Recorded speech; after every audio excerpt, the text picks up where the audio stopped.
Welcome to episode 33 of the Pinnacle Combat Sports Podcast. We are together here, finally, in Las Vegas. You excited, Dan? How you doing? I took a picture with some girls today in the strip. That was funny. They tried to rob me, but that's okay. I didn't let them do that. But it's been fun, dude. First day. Yeah, they tried to arrest you. They had handcuffs. Some cops in thongs tried to arrest me. It was great. We got some Hooters for lunch. That was good.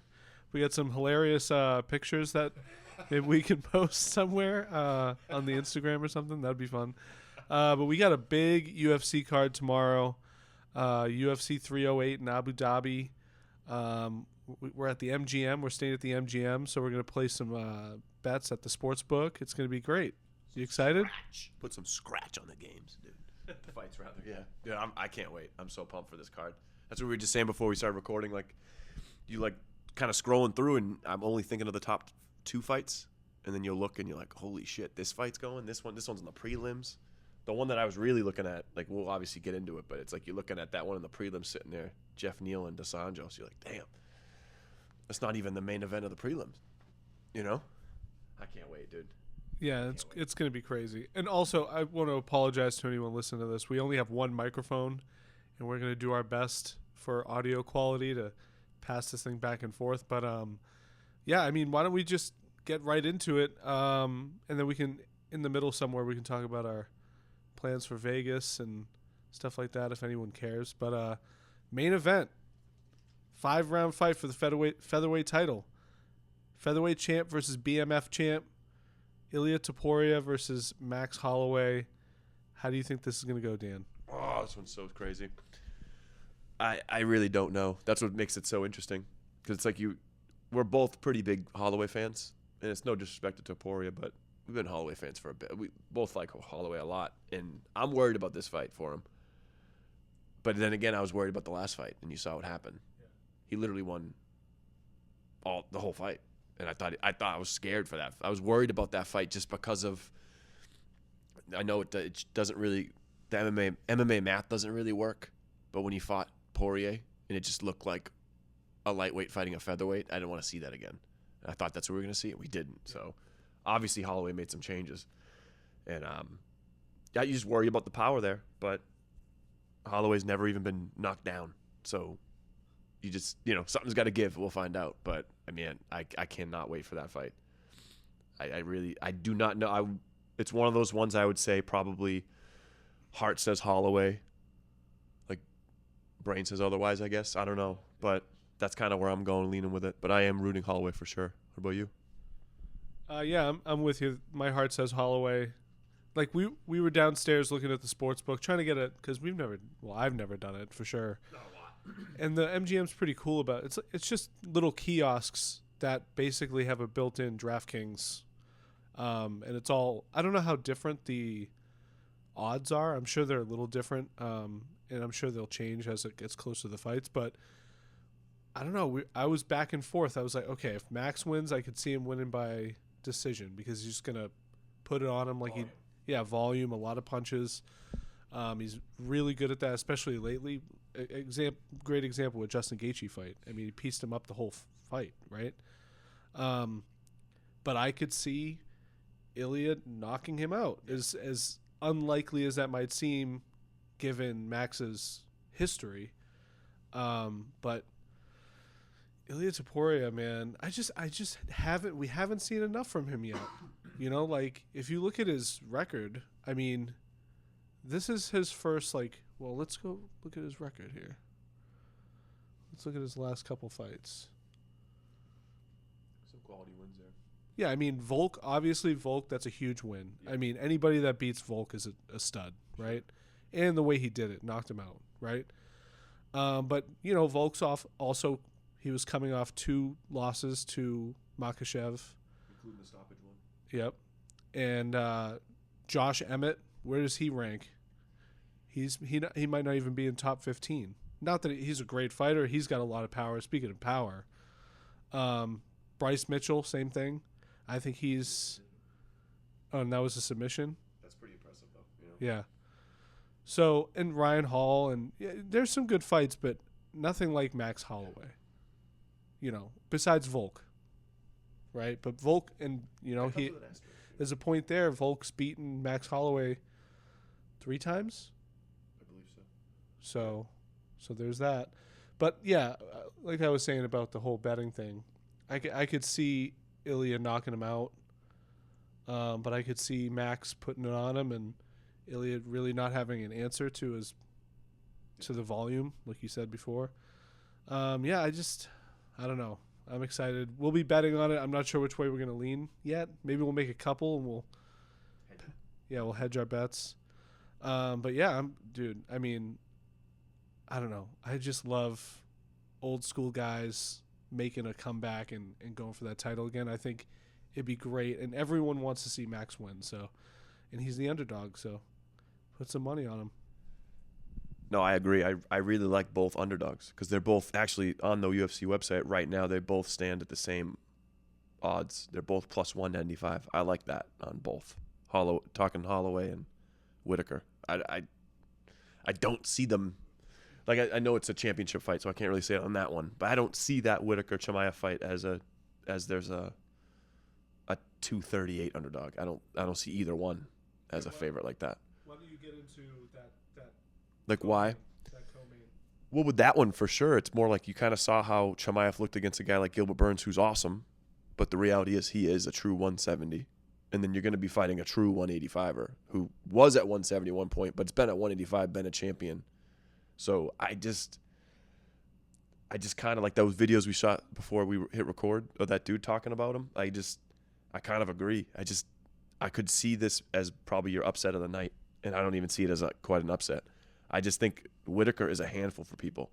Like Chimaev could easily go out there and knock him out. It's kind of like we're talking about Topuria. If there was some weird alternate universe where I wasn't watching the fights, which would never happen, but if there was one, and I woke up and I saw that Topuria and Chimaev won by knockout, I'd be like, yeah, of course they did. That's what they do. They're great at it, whatever. But something's telling me it's not going to happen, especially in that co-main. I really do think Whitaker's going to give him fits. He's going to make him work for everything. And it's just a guy he's fighting that's actually his size. And like we talked about, we looked it up. This is 5 rounds, right? So now you're dealing with a 5-round fight. We talked about with Usman. When he fought Usman, he really put it on him the first, like early in the fight. But then as the fight was going on in that 3rd round, you could tell the tides were kind of turning on him a little bit. And Usman was kind of picking it up and showing, where he's been as a champ. And we could see that if it goes into like a 4th and like championship rounds. Yeah, and also we I was reading something before we started recording that he also took, so I guess the fighters get 2 hours. Was that what it was? Yeah, 2 hours. They get a 2-hour window to weigh in for the fight. And obviously we know Chimaev is notorious for he's missed what? Almost 8 pounds when he missed by 8 pounds against Nate Diaz. But I guess he brought it all the way down to 12 minutes left in that 2-hour window to make weight. So who knows why he waited? Maybe he was just trolling everybody because everyone talks about him missing weight or getting injured or whatever. So he wanted to, I don't know, mess with people. Yeah. Or he had a tough weight cut. And if he had a tough weight cut and you're going to go fight 5 rounds against Robert Whitaker, who's, I would say, in middleweight, probably one of the most durable guys. Putting him out is not... Well-rounded, too. Yeah, and very well-rounded. It's not going to be... I'm sure Robert Whitaker can take some shots. It's not going to be easy. But yeah, I agree with you. I think I'm heavily leaning towards Robert Whitaker in this fight. And I think right when we saw that matchup be made, like months and months ago, even the first time, immediately I was like, yep, Robert Whitaker is going to put him in his place. So that's what we're going with. But again, I agree with you. I mean, Chimaev is a beast. And yeah, if I woke up the next day and saw that he knocked him out, yeah, that could happen too. But yeah, I don't know. I just think Chimaev's going to want to bring it to the ground once he feels the power of Whitaker. And I don't know. We'll see. And that's the thing. I'm not saying that Chimaev can't take him down at all. That's not at all what I'm saying. But if you remember those fights that Whitaker had with Yoel Romero, like he made Yoel Romero work for everything. Like I know Romero wasn't really going for takedowns per se as much. But I mean, how many guys that are middleweights that have been in middleweight that could go even one 5-round fight with Yoel Romero and come out walking out of there? Like that's what he was. I think Whitaker was the one who was saying it. He was like he didn't know what the hell Romero was made out of. It felt like he was hitting like metal or something, or like Rogan would always talk about Dan Henderson. It felt like he put his hand on his back, it just felt like wood, like mahogany, nice mahogany desk. That's your back. But no, it's I'm just happy it seems like we've made it out and this fight is going to happen. It seems like they both made weight, barring anything crazy happening in the next less than 24 hours. We have a fight. So I'm just happy that's happening. As far as what's going to happen, I do not know, but yeah, it's official now. So, but if we're betting men and we are going to be in the city of sin, Jim, I'm taking Holloway and Whitaker. I think and I think even. It's a good segue for your boy because you do like the next fight. You do like the next underdog. I mean, not to say you're going to put money on it, but you do like the next underdog in the third. Go for it. Yeah, so this next fight, we have Ankalaev versus Rakic or Rakic. I don't know how. Either way, yeah. But so this is interesting because Ankalaev, according to everybody you ask, shouldn't even have fought this fight. Nope. He should be fighting for the title. I think, and this is weird because I think Dana White. We see it all the time now. He doesn't like these type of fighters because they're not exciting or whatever. But being a purist in the sport, like I enjoy, and we've talked about this so many times on the podcast. But like, if you get taken down, you should have to get up. If you can't either stuff the takedown or get back up, then that guy wins the round. Like if it's a street fight, you might not love it. Yeah, it might not be fun to watch with the circle of people around but if someone takes you down in the street and starts pounding you or chokes you out, you lost. Yeah. Sorry, like that's how it goes. Yeah. And so you have to give him respect because he does have an incredible list of guys that he's went through, and he should have that title shot. But Rakic has been on a tear lately because I've watched his last, I think, 3 fights, and I've been very impressed by just his, not necessarily like how he's won, but his energy, and he seems comfortable. Has he lost back-to-back? But I mean, look at the strength of schedule. But yeah, he has lost back-to-back, but I like his former champs. Yeah, 2 former champs.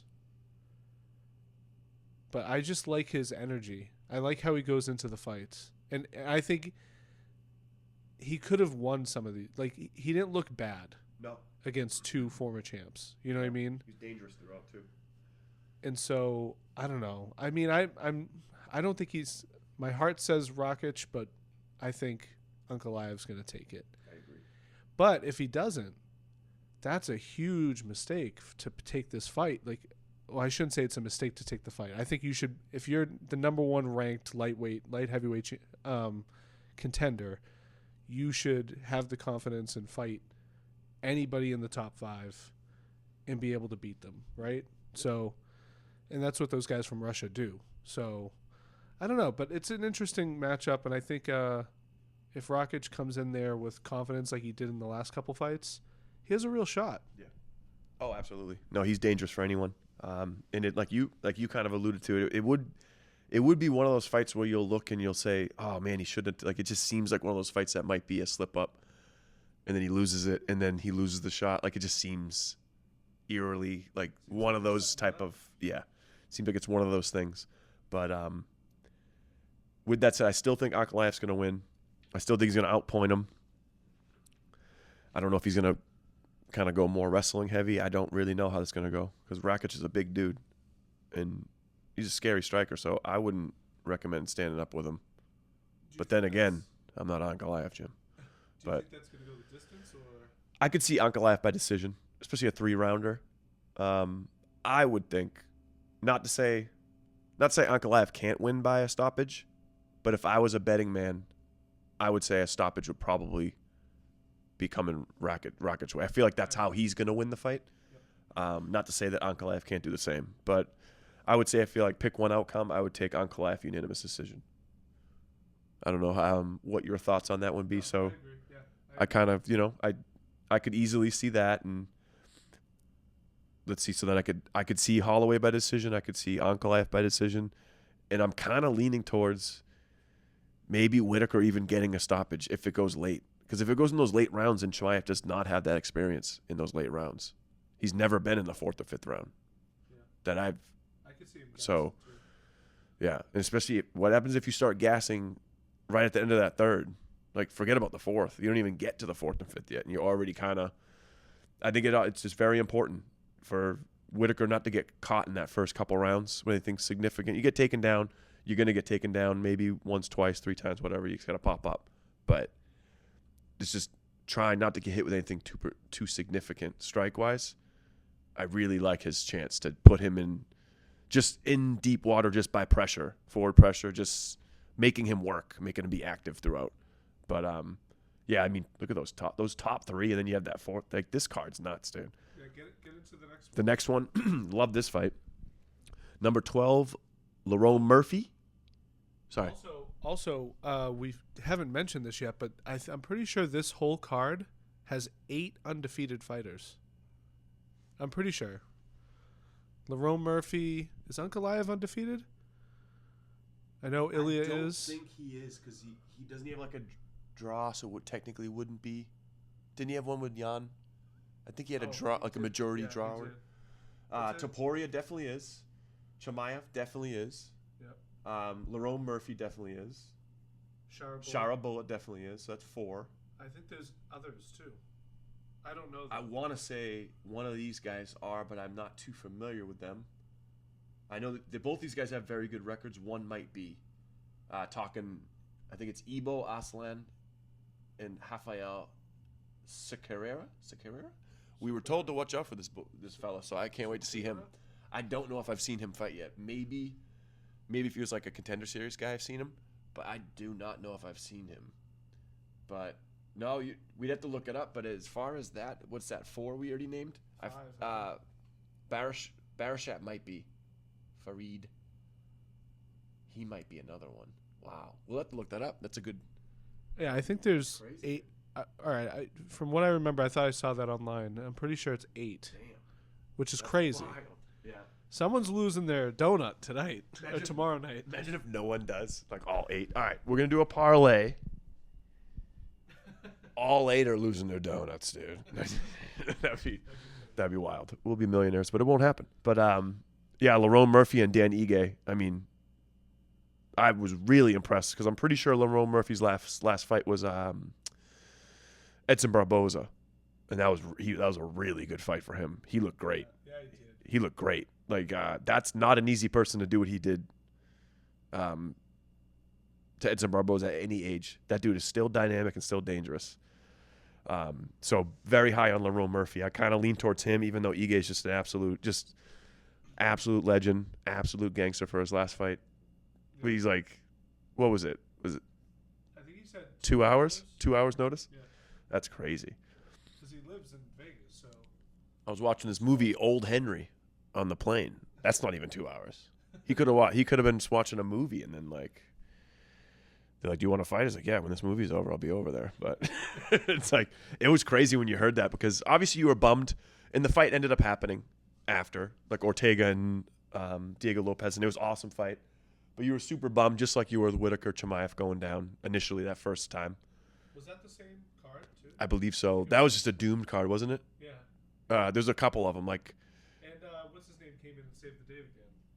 Didn't Pereira come in and save Yeah, he's saved them so many, he's legitimately a superhero in my opinion. But yeah, Murphy and Ige is gonna be a great fight, dude. That's a lot of implications there in that division because that division is just absolutely stacked. Featherweight, I mean, Jesus, man. You gonna check out the rankings for it, featherweight? Yeah, right. Let's see what we got. Let's rattle them off real quick because it is 12.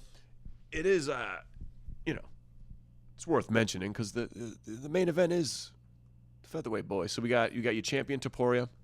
You got number 1 Volkanovski. You got number 2 Max Holloway. Number 3 Diego Lopez. Number 4 Yair Rodriguez. I do not know how to pronounce. I forget how to pronounce his first name, but Ivilov is number 5. Was it Movsar Ivilov? Number 6 Brian Ortega. Number 7 Arnold Allen. Jesus. Number 8 Josh Emmett. 9 Aljamain Sterling. Number 10 Calvin Kattar. Giga Chikadze at 11. Lerone Murphy, like we mentioned, at 12.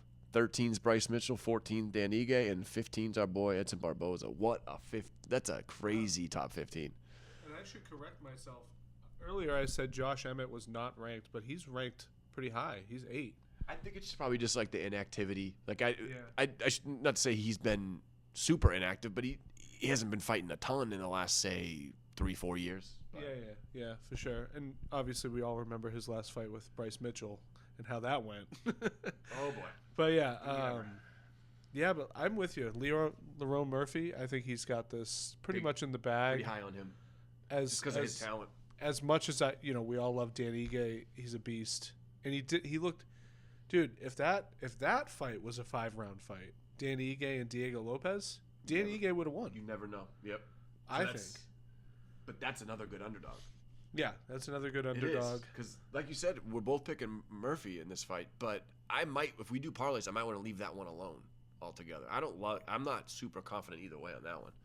Yeah. Because I could see Ige winning. Yeah. I really could. But kind of like the next one. Yeah, the opening fight on the main card, Shower Bullet and Armin Petrosyan. That stand-up battle. Yeah, in that video we watched earlier, that guy, he said this is a good matchup for Petrosyan to put it on him. And he said take the over on his significant strikes.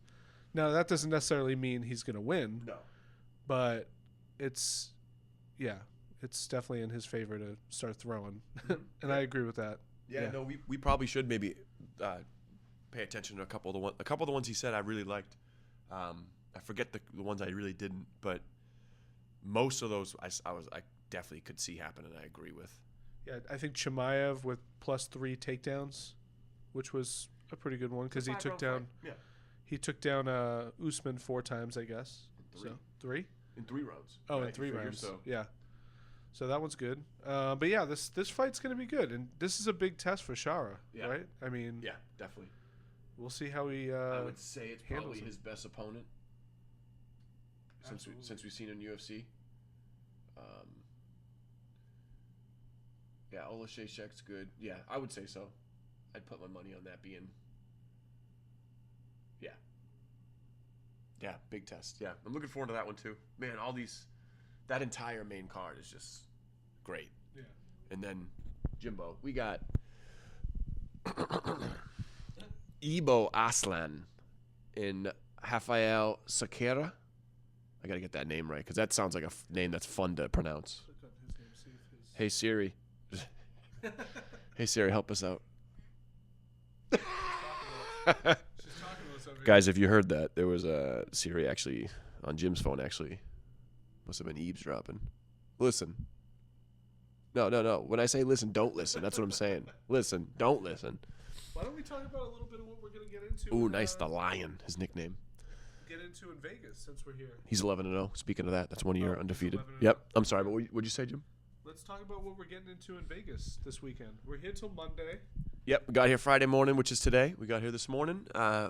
Tonight, which will be, what's today's date? October 25th. Yep. October 25th, the Boise State Broncos are in town taking on the UNLV Rebels. I don't know if it's running Rebels or just regular Rebels, but either way, we're going to that game tonight. Allegiant. At Allegiant Stadium, where the artist formerly known as the Oakland Raiders. I'll always call them that because that's what they are, dude. But anyway, the Raiders. That's where they play. So we were looking at tickets for the Chiefs Raiders, and then we looked at the prices, and we were like, let's do something that's not that. You know, I don't want to sit in the nosebleeds for that ticket price. Yeah, but no, it's gonna be really fun. So that's Friday night, and then obviously all day Saturday we got a lot of fights. Then Sunday we're gonna do more bets with the just NFL football. It's gonna be a great weekend of sports, man. Might hang out in the pool. Couple little pool action. definitely a little pool action. We're at the MGM, so they got the lazy river. We got to check that out at some point. We're thinking about going to that stadium swim at the Circa to watch football, because that'd be cool. If you don't know what that is, it's like the Circa is a hotel at I think the Fremont area, north of the Strip. Old Vegas, they said it was, right? Old Vegas, yeah.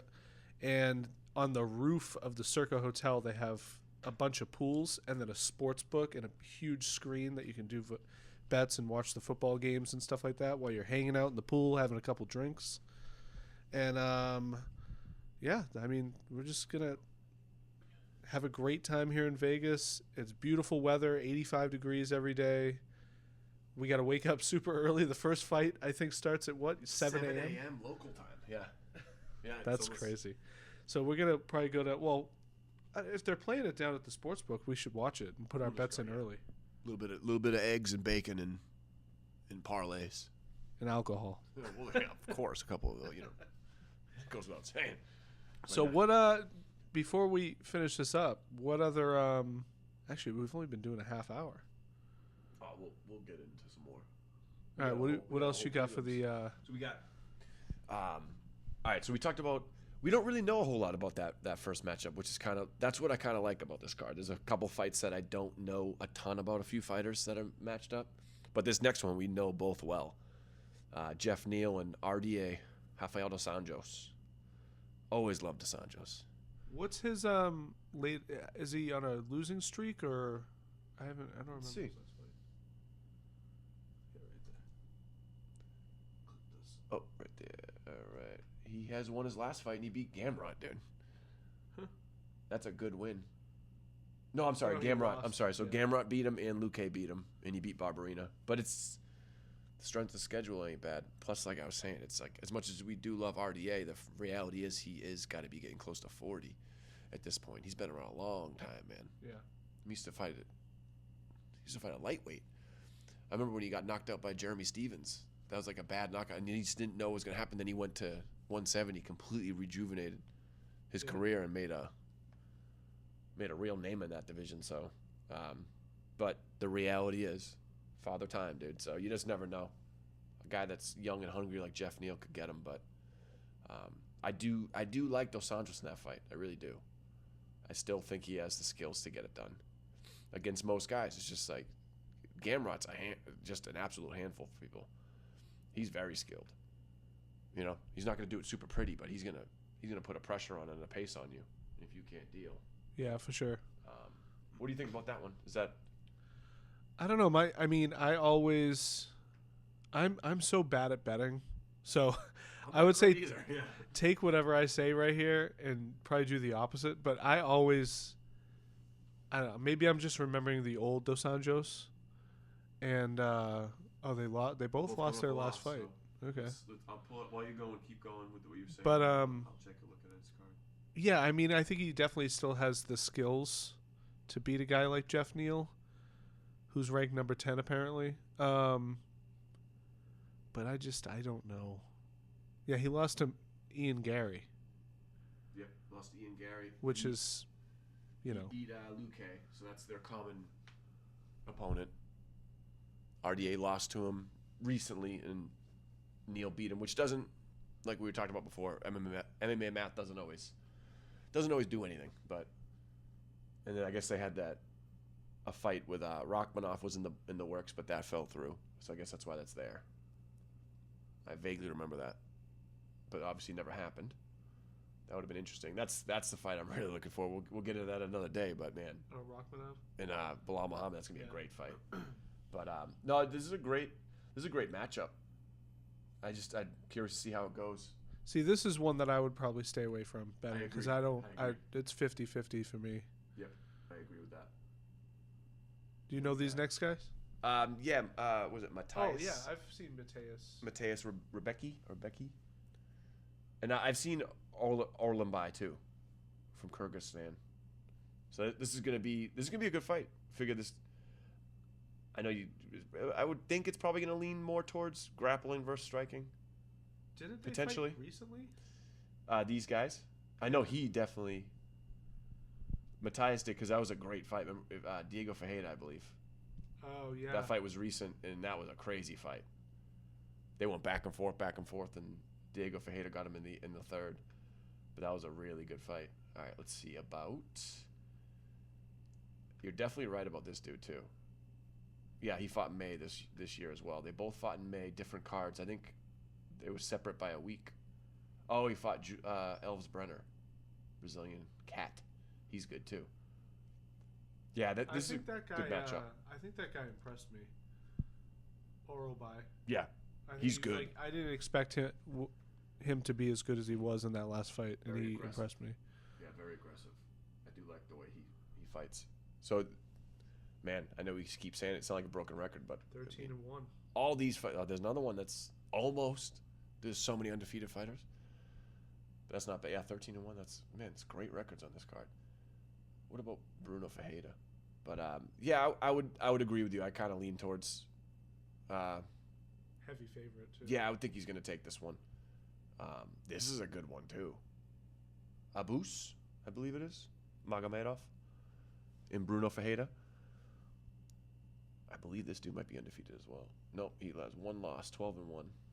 Wow. Oh, I remember seeing him too. Yeah, he's a knockout guy. He goes for the knockout. So, and I know Magomedov has a lot of stoppage wins. So, I would think this would be a good one to maybe go. Won't go the distance. I don't think that one's going. I don't think this is going to the distance. That might be a good one for that too as well. Oh yeah, you see this guy Chris Barnett? Isn't he like he's really good at like kicks? Yes. Like spin kicks and stuff. Very and he's deceiving. Like huge. He's like 260 or something, right? Yeah, he's a big fella, but he can throw some spinning heel kicks and weird, like you just wouldn't expect it coming from that physique, you know. He's also a very good dancer, Jim. When he wins, he puts on a show. He seems like I don't know how some of these guys are that happy to be in there fighting, but you know, I know, right? It's crazy. Be a ball of nerves, but no, he's a big underdog, so that's a tough one. But you never know, Jim. Throw a small 5 on him to win, Jim. But Kennedy Njoku he's a big guy. I'm surprised he even was at light heavyweight at one point. He was at light heavyweight at one point. He's like really 6'4", 6. He's a big dude. Familiar with that guy. He looks surprised in that picture, doesn't he? Yeah. Like Kennedy, huh? It's like a candid. Yeah. He just saw the flash go off. He's like, "Whoa, hey, taking a picture of me?" That's funny. Yeah, there's some big favorites towards the bottom of this card. Kennedy Njoku, 750, and then the next one, Basharat, is also 750. Some big. Wow. Okay. Well, I kind of lean towards this as well. Yep, he's undefeated. Yep, so that's another one. Undefeated. Yep. I like him in the. We should include him in some type of parlay because I do like him. Victor Hugo, man, that name sounds so familiar. I can't place it. I'm not sure if I've seen him. Yeah, he doesn't look too familiar to me. Okay. Doesn't have the result.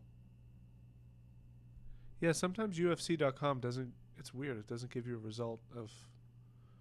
That's weird. Yeah, I don't know. He looks like he was definitely ready for the photo. He was not surprised by the photo. He's ready for it. Yeah, I really like Basharat. I like him for sure. And then the next, I do not know. Oh, man, he also looks familiar. We obviously know Bruno Silva. But Ismail was really impressive as the last fight. Yes. He's got heavy hand. He's a talented fighter, he's man. He's a dog. Yes. Not by much, but. Oh, I thought you meant he's just a dog. Yeah. But also, he's an underdog. Underdog, yeah. He's also just a dog. No, he's not. He's a man. But he's not half man, half dog. But I don't think they'd sanction that. But this dude looks really familiar. I'm kind of wondering if he's been in Contender Series. Naradiev, Ismail Naradiev from Morocco. God, why does that sound familiar, Jim? 23-7. Sean Brady. Last fight was Sean Brady. That says 2020. So, okay, maybe that's why. Maybe he was in UFC at one point, and now he's back. Because that says February of 2020. Okay. Maybe that's why he seems familiar. Wow, you must have got Sean Brady when Sean Brady was relatively new then. I think that's 4 years ago. Talk about a beast. Brady's a... See, it doesn't say that the win, but it was a decision. Yep. But who won? I'm assuming Brady won because he's Probably been Brady, undefeated. I think actually he had Oh, to yeah. have been. Yeah. He was undefeated before he lost to Bilal. Keep going down. Who else did he fight here? Oh, I remember him. That's the dude from Afghanistan. Bahadurzada. Remember him? No. From Afghanistan. Oh, actually, yeah, I do. CR the Great. Yep, I remember him. Yeah, so this card's... that's what's good about the morning prelims, because there's so much to... There's plenty of reasons to wake up early and catch this early portion. And who did Fakhrentinov? Man, some of these names, Jim, tough. Who did he fight? Dalby. That was a good fight. Oh, Remember yeah, one? that We was a watched that crazy one fight, recently yeah. in June. I believe that was the Abu Dhabi card that this Whitaker Chimaev was supposed to be on. I think June 22 was that Abu Dhabi one. But, Yeah, it was. It was a ABC, right? Yes. Yep. So I mean, he's fought some names there. Dalby and Kevin Lee. Man, talk about someone with so much promise. It just didn't really completely kind of come to, he was just one of those guys that all the skills were there. Just never quite put it together longevity wise, but man, we're spoiled, Jim. What's your Now I'm going to ask you, it's going to be a tough one to answer, but what's your favorite fight if you were going to be able to watch one and one only tomorrow? Which is the one? Ooh. And maybe, should we even include the main event, maybe just to make it a little easier? Maybe we should exclude the top two fights, because... Okay, so not including the co-main or the main. Yeah, I think that's fair. Oh, man. Probably Lerone Murphy and Dan Ige. I think I agree. Yeah. Yep. Yeah, that's going to be... That's my favorite. There's a lot on the line there for both guys. Oh, yeah. It's huge. This is like... It'll put him over the edge. Into the top 10. Either way. We'll get you right where we need to be. So, I'm looking... Yeah. Dude, we're going to wake up at... we got to wake up at like 6 o'clock. I wonder what time that breakfast place downstairs opens. Never closes. Yeah, it is Vegas, right? There's no way. Nothing closes. But yeah, so it's going to be awesome, man. And it's going to be really cool. We're going to get some good eats tonight, go to the game. Yep. I know this isn't a long episode, but that's okay. We'll have more to talk about on the second one after we watch the fights. I'm sure we'll get into some shenanigans either tonight and tomorrow, and we'll see how it goes. It's too bad we didn't already make our bets, because we could have talked about that right now. Yeah, well, I didn't want to do it too quick because, there's, we were talking about like the weigh-ins. We didn't know how the weigh-ins were gonna go. You know how Chimaev can be sometimes, and maybe we'll go down right now and check him out. Maybe we should lock it in. We'll just pause it and come back and be like, all right, guys, we locked him in. Here's what we got. We're chasing dogs tomorrow. Well, I'll be posting on the Instagram, so check that out if you haven't. It's at Pinnacle_Combat on Instagram. You can also find us on YouTube. All these episodes are on there at the same handle. We're going to go enjoy a nice college football game, make our bets, get something delicious to eat, enjoy Vegas, and anything you want to end with, Dan? Hope you guys enjoy the hostilities. It's going to be fun. It's going to be great, dude. I can't wait. I'm looking forward to I always like the post more, because it's like we can talk about what we think's going to happen all day, but it's almost just like it always is the same. Oh, this fight's good. It's going to be this. I'm looking forward to this, and that. But we just have a lot more to say after the fight, which that's what I'm looking forward to. The reactions are always better, And this is good. We're going to have plenty of reactions to this fight. It's just the prelims alone, man. I really can't wait. And then that's the thing. You're going to get through that. And then then that fight's going to hit you, and you're like, holy shit. We got Shara and Petrosian. But, no, I can't wait, man. I really can't wait. I'm looking forward to it. It's just the trip, building a trip around something like this is just, it was like we did with UFC 300. It's just so fun. But I got nothing further, Jim. If anything else you have? Also, one other thing we didn't mention was, do you think Topuria is going to point at the mat in the first 10 seconds? Do you think they're going to do that? I think he might do it, but I don't think they'll go at it. I don't think so. Holloway's not going to take the bait, put it that way. I don't think, but I don't even think he will. I think he was just saying it like he wants him to. Obviously, he's telling him to, but I don't think we're going to see that. Yeah. Yeah, and like you want to see who the best fighter is. Like a 10-second throwdown is not going to tell you that. So. Yeah, I don't really. I get what he was saying there, but it was one of those things. It's like, what do you think Holloway's going to say to that? Do it in the first 10 seconds. No. So where are we at now? Like, yeah. Yeah, to give you a real chance at knocking me out? No, I'm not going to do that. Yeah. All right, well, we're going to end that one there. We'll see you guys either tomorrow or Sunday. We'll do an episode, and we'll have some updates on what happened, and hopefully we see a couple knockouts and some good fights. Abu Dhabi, bright and early, 7 a.m. tomorrow. All right, peace. Place your bets, folks. Place your bets.